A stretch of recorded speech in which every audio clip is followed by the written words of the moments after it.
જય દ્વારકાધીશ ને જય માતાજી મિત્રો હવે આપણે આજે મગફળી વિશે વાત કરશું કે મગફળી તમારે 70 દિવસથી લઈ અને 90 દિવસની જે મગફળી થઈ હોય તો એની અંદર એવું શું આપણે કરવાનું રહે કે જેથી કરી આપણે દોડવો ભરાવદાર થાય એકદમ જે દોડવાની અંદર દાણો છે એ ટૂંકમાં આપણે જે ચમકદાર કહેવાય વજનવાળો કેમ થાય આવા તમે અલગ અલગ સોશિયલ મીડિયાની અંદર બધા વિડીયા જોયા છે પણ આપણે કાંઈ ખેડૂતોને નવીન કહેવાનું છે કે જે એક આપણો અનુભવ એક આપણો સાયન્ટિક ગણતો છે કે સાયન્ટિક જે આપણે ખેતીની અંદર અનુભવ કર્યો હોય એના માટે આજ ખાસ વિડીયો તમારે સાંભળવાનો છે। આખો વિડીયો તમે પૂરેપૂરો જોયો અને આખો વિડીયો સાંભળશો ને તો જ મિત્રો તમને ખબર પડશે કે આપણે શું ટૂંકમાં હવે મગફળીમાં કરવાનું રહે છે।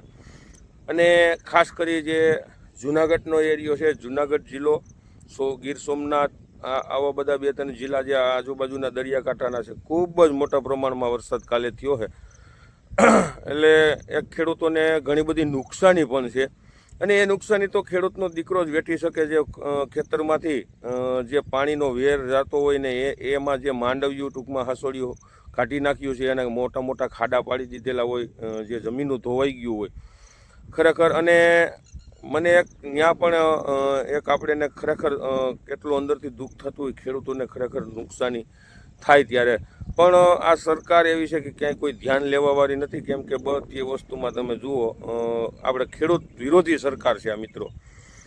પણ આપણે હવે લાંબી વાત નથી કરવી। હવે ખેડૂતોને એક આપણે જે જો અત્યારે 70 દિવસની મગફળી એટલે કે જે 39 મગફળી હોય, 37 હોય, 38 હોય, આવી જે ટૂંકા ગાળાની મગફળી છે કે 100 દિવસની અંદર પાકતી મગફળી હોય એ લોકોએ 70 દિવસે આ વસ્તુ કરવાની રહે। બાકી જે 120 દિવસે પાકતી જે વેરાયટી છે ગિરના 4, જીવી 7 એવી બધી વેરાયટી એ લોકોને 90 દિવસની આસપાસ જે મગફળી થાય ત્યારે ખરેખર આ દવાનો આપણે ઉપયોગ કરવાનો રહે। હવે તમે ઘણા વિડીયા જોયા છે કે 0050 એટલે કે પોટાશ, છેલ્લે 20-25 દિવસની વાર હોય એટલે કે પોટાશ છાંટો, બીજું કાંઈ નહીં, પોટાશ છાંટો। હવે નકરા પોટાશથી કોઈ વસ્તુ મિત્રો થવાની નથી, આ ખાસ મગજમાં ધ્યાન રાખજો।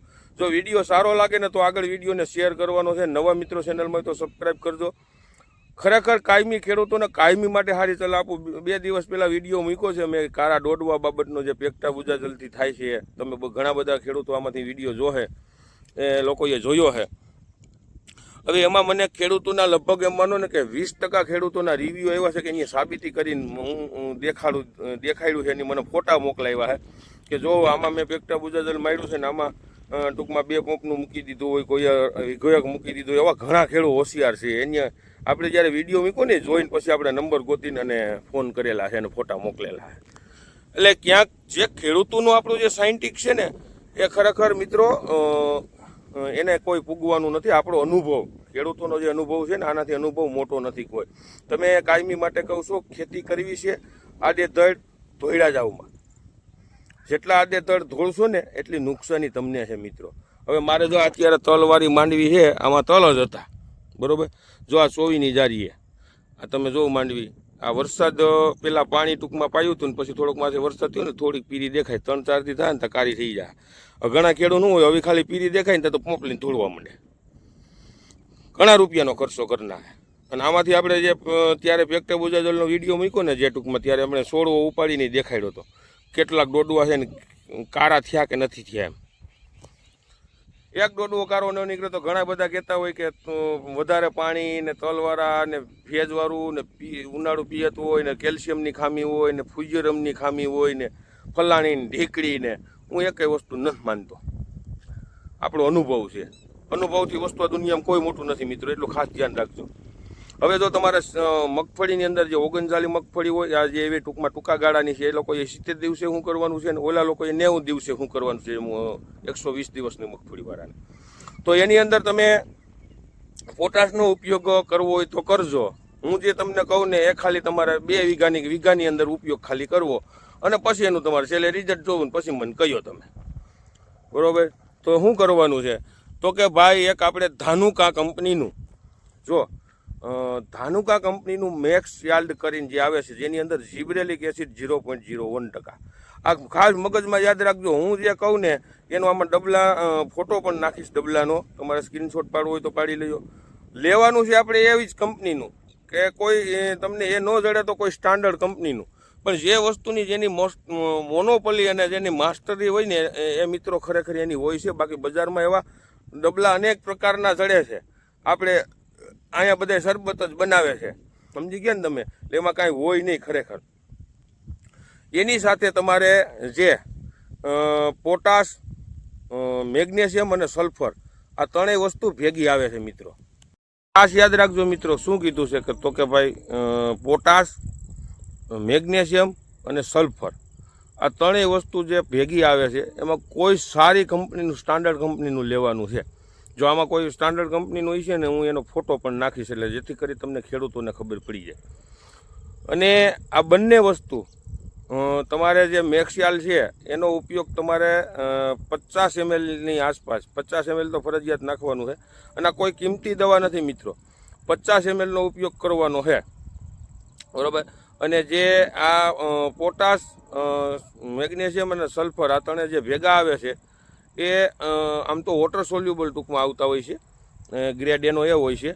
એટલે એ વસ્તુ છે ને એ વસ્તુમાં પોટાશની ટકાવારી થોડી આવતી હોય છે. જેમ આપણે 50%માં પોટાશ આવે ને એના કરતાં થોડું આવે, પણ જે બહુ કામ સારું આપતું હોય છે. કારણ કે સલ્ફર ભેગું અને મેગ્નેશિયમ બંને વસ્તુ આવી જાય છે. મેગ્નેશિયમ છે ને એ બહુ વસ્તુ આપણા માટે સારી છે. અને સાથે જો બને ત્યાં સુધી તમે કોઈ સારું ફૂગનાશક છાંટવા ઈચ્છતા હો કે કોઈ તમે જે અત્યારે આપણે BSFનું પ્રાયોક્ષર ને એવા બધા સારા ફૂગનાશક છાંટીએ ને, એવું તમારે ઊંચું ફૂગનાશકને બહુ સારી ટેકનોલોજીની સારી વસ્તુ છાંટવી હોય તો ધાનુકા કંપનીનું જે લસ્ટર કરીને આવે છે, એક વખત ખાલી તમે એનો ઉપયોગ, કોઈ પણ તમે દવા છાંટો ને એની પડખે તમે ખાલી આમાં 1-2 વીઘામાં ઉપયોગ કરજો, બરાબર. જો અત્યારે તમારે વહેલો ઉપયોગ કરવો હોય તો તમે કરી શકો છો. ધારો કે જે 120 દિવસવાળી મગફળી છે ને એને 80 દિવસ થયા હોય તમે, તો 80 દિવસે મગફળીમાં એ ડોઝ આપવો હોય તો તમે બહુ સારામાં સારી વસ્તુ છે. 90 દિવસે આપશો ને તમે તો 1 મહિનાથી ઉપર મગફળી તમારી ત્યાં 1.5 મહિનો ઊભી રાખવી છે તો રહે, અને જબરજસ્ત રિઝલ્ટ જળશે. અને જે માલ ઢોર રાખે છે ને એના માટે ખૂબ મહત્ત્વની વસ્તુ એ હોય છે કે જે આપણે ભેંસો, બળદ, ગાયો રાખતા હોઈએ છીએ એને આપણે કહીને ગમે એવા બીજા ફૂગનાશકો છાંટીને પછી જે સારાની અંદર પ્રોબ્લેમ થતો હોય છે એ આ પ્રોબ્લેમ આમાં ખરેખર મિત્રો નહીં થાય. અને મગફળીનો ડોડવો જે સૂયો છે, સૂયાની અંદર જે મીંજવું છે કે ઝીણું બીબડું થયું છે ઝીણું, એ બીબડામાંથી દોડવાનું પરિવહન ઝડપી બનાવશે કે દોડવો છે એને ટૂંકમાં એને એનર્જી આપશે, એટલે કે જેથી કરી અને દોડવાનું પરિવહન થાય. અને જે દોડવો બંધાઈ ગયેલો છે એને ટૂંકમાં અંદર દાણાનું બંધારણ સારું થાય, ક્વોલિટી થાય, આ બધી વસ્તુમાં કામ કરશે. કારણ કે એમાં બધી વસ્તુ આવી જાય, જીબ્રેલિક એસિડ સાથે માઇક્રોન્યુટ્રન આવતા હોય છે, અને જે સલ્ફર, પોટાશ અને મેગ્નેશિયમ, એટલે જે છોડને જોઈ છે ને એ વસ્તુ બધી પુરવાર થઈ જાય અને સસ્તું ને સારું થાય મિત્રો. કોઈ મોંઘી દવા નથી કે કોઈ એવી બધી હેવી ડોઝ નથી, પણ સારી વસ્તુ છે. એટલે આપણો કહેવાનો મતલબ એ છે કે ખેડૂતોને આવી વસ્તુ ક્યાંક ને ક્યાંક મગજમાં લીધા જેવી વસ્તુ હોય છે, એટલે ખરેખર આવી વસ્તુ કરવી જોઈએ. આ વરસાદનો ભાઈ રાઉન્ડ વયો જાહે ને એટલે હું પણ એ જ દવાનો ઉપયોગ મિત્રો ખાસ કરવાનો છું. હું જ્યારે દવા છાંટી ત્યારે તમને બતાવીશ, સમજી ગયા. એટલે ખેડૂત મિત્રોએ ખરેખર આવી કોઈ સારી દવાનો ઉપયોગ કરજો મિત્રો. અને જો પછી આપણે અત્યારે તમે સોશિયલ મીડિયાની અંદર જોવું છો તમે કે સોશિયલ મીડિયાની અંદર અત્યારે ફેસબુકમાં ને એમાં તમે જોતા હોવ છો કે મગફળીની અંદર છે ને, મગફળીમાં શું કરે, દોડવા એટલા બધા આમ તમને છોડવો દેખાડે ફોટો, દોડવા અનલોડ હોય, એમાં તમે જોયો એવા 90% એવા છે કે મૂરિયા ઉપરથી કાપી નાખ્યા હોય અને પછી તમને નકરા દોડવા જ દેખાય. કેટલા છોડવા પડેલા એ ખબર ન પડે. પછી બીજા નંબરમાં નકરો હુયો દેખાડે, ઘણા ફોટો એવા હોય કે હુયોનો ઢગલો હોય.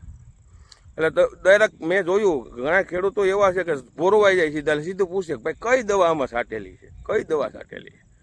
એટલે હું ઓલા જે દવાના એડવર્ટાઈઝ કરવાવાળા હોય ને એમાં ઘણા અત્યારે, જો પહેલી વાત તો એ છે કે હું ખેડૂતોને એ કહી દઉં છું કે ખરેખર સોશિયલ મીડિયાની અંદર જે દવાઈઓની જાહેરાતો જે કરે છે ને એ એક કે મારા હાડા કેવું ખેતર છે ને ખેતર એની નથી જોયું ખેતર પોતાની વાડીએ કોઈ દી ગયા નથી, ખેતરમાં ગયા નથી ને એવા એડવર્ટાઈઝ જાહેરાતો કરે છે.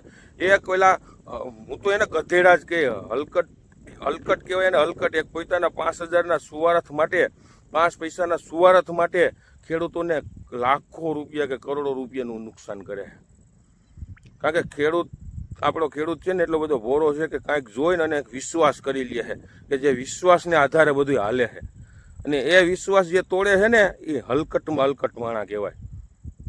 આ ખરેખર એક વસ્તુ એવી છે કે એના મોઢામાંથી કોળિયો ખીસો કહેવાય. કૂતરું છે ને, કૂતરું એ આપણા કરતાં કૂતરું પણ સારું છે કે બીજાના મોઢામાંથી રોટલો લઈને ખાતું નથી, એ જવા દે છે. એના બદલે આપણે તો જે આ બધા એવા છે ને જે ઘણા એગ્રોવાળા, કંપનીઓવાળા, આવા જાહેરાતોવાળા ખેડૂતના મોઢામાંથી કોળિયો કાઢી લે છે. એ આ બધી સમય જતા તો બધું ભોગવવું જ પડે મિત્રો. આપણે નથી કહેવાતું પેલા થોડોક ટાઈમ પહેલાં આવતું પ્લાસ્ટિકના જીવડા પડશે અને પડે. 100 રૂપિયાના ડબલાના 1000 રૂપિયા લીધા હોય તો એ પછી પડે જ. પછી એમાં બધાય આવી જાય, કંપનીવાળા આવી જાય ને બધાય આવી જાય. એટલે ખરેખર ખાસ ખેડૂત મિત્રો આ વિડીયો જોઈ લીધો. હવે વિડીયો સારો લાગે તો આગળ બીજા ગ્રુપમાં શેર કરજો, જેથી કરી ખેડૂતોને ક્યાંક સારું એવું માર્ગદર્શન મળે. આપણો ધ્યેય એક જ છે, ખેડૂતોને ક્યાંક ને ક્યાંક સારું માર્ગદર્શન અને ખેડૂતોને ફાયદો કેમ થાય મિત્રો. તો અવનવા વિડીયો જોતા રહ્યો. જય જવાન જય કિસાન. આ મિત્રો અને બીજા કોઈને જો વધારે માહિતી જોતી હોય તો તમારે નીચે ડિસ્ક્રિપ્શનમાં મારા નંબર નાખું છો, ગમે ત્યારે કોઈ મિત્રોએ ફોન કરવો. આ ખાસ ધ્યાન રાખજો. જય જવાન જય કિસાન.